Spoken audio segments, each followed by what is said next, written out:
One Lucky says, Farls, how do you defend halfback screens and wide receiver screens?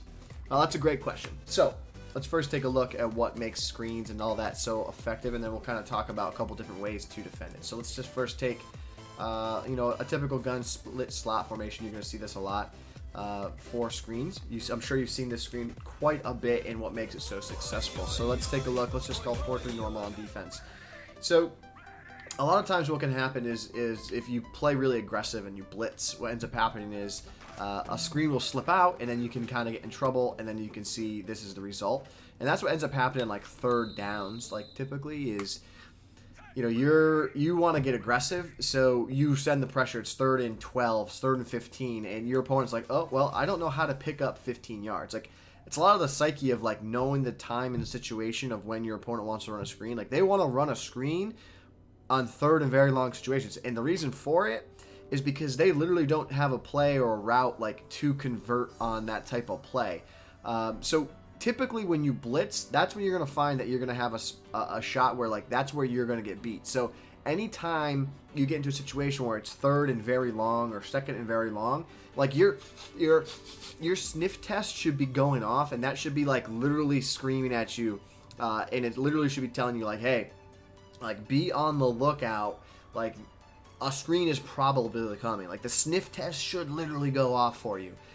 So step one there would be, I would recommend maybe not considering a heavy blitz, because if you do send a heavy blitz, as you saw in that last example, if they go ahead and run that screen, like, your blitzers are going after the quarterback.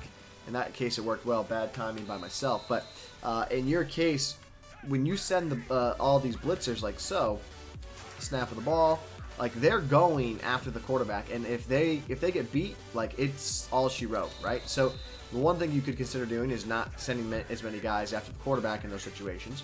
The next best thing I would say, make sure that one of your defensive tackles, like, so if it's a screen left, it's going to be your lefty tackle. If it's a screen right, it's going to be your righty tackle. Make sure that defender has a really high play recognition, because the higher the play recognition, the better chances that they're going to sniff it out. Like, see right here, see how that guy's sniffing it out, and then he's trying to chase.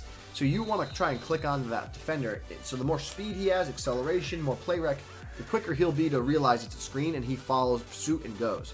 Now, the pro tip recommendation I would recommend is you got to just get muddy. You got to get so muddy. Like, again, it's all about situation and knowing like the down and distance and the sniff test, recognizing that, okay, probably a screen situation here.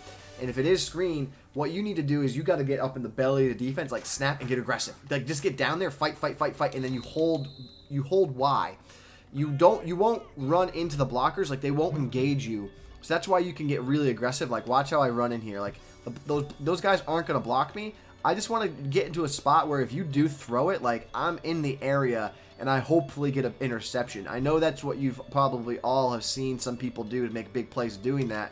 What you don't want to do is the following. You don't want to go, okay, snap of the ball, like, you don't want to go out here. You don't want to stay behind the lineman. It's tough to throw with operating 2 controllers, but I'll try here. You don't want to throw with the lineman in front of you, because then you get picked up by the blocks. As you can see, it's really not a good proposition for the defense. So what you want to do, again, is that snap of the ball, get muddy, go after them, and then when they throw it, like, you're in the general area to take down the ball carrier. That's how I would recommend to stop a halfback screen.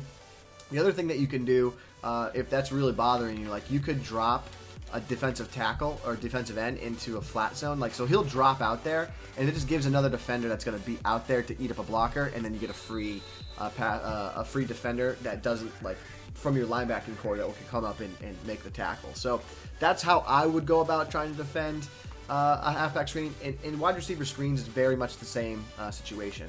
You want to just get defenders out there. Like, the thing on like a wide receiver screen is if you play man-to-man, like, man-to-man will do a really good job because you're putting a hat on a hat, and then they don't have the number advantage out wide to really get like free and get the blockers. Let's try and find one real quick.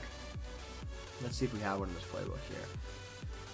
So the chefs, let's go wide receiver screen. So if I were to come out in quarters and say cover 3 drop, if I go to cover 2 man, what you're going to find here is even if they go to screen, like, you still have the guys there. In that instance, you did get blocked pretty well, but So if you're running into that and seeing that's a problem, like, okay, go down here, put Watkins right there into a flat.